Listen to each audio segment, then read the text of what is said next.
U.S. lawmakers set $717 billion defense bill with eye on China, Russia.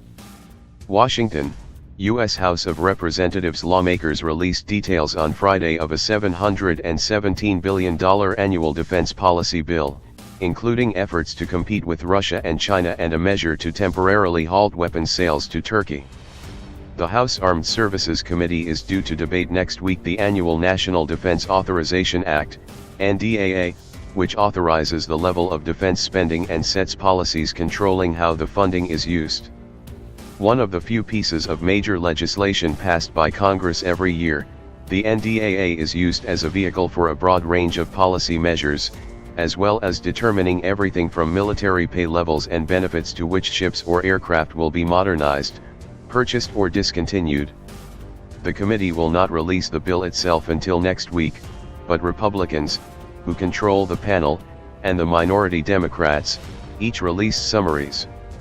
On Russia, the proposed NDAA for fiscal year 2019 includes provisions such as imposing new sanctions on Russia's arms industry in response to treaty violations, prohibiting military-to-military cooperation and providing more funding for cyber warfare.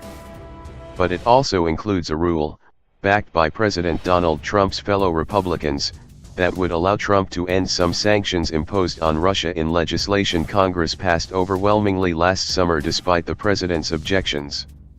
On China, the proposed NDAA includes provisions including improving Taiwan's defense capabilities and barring any U.S. government agency from using risky technology produced by Huawei Technologies and ZTE Corp., which a committee statement describes as linked to the Chinese Communist Party's intelligence apparatus.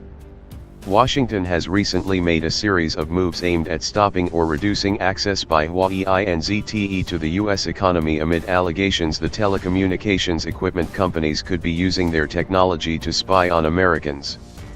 The legislation would also ask the Defense Department to provide Congress with a report on the relationship between the United States and Turkey, and would block the sale of major defense equipment until the report was complete.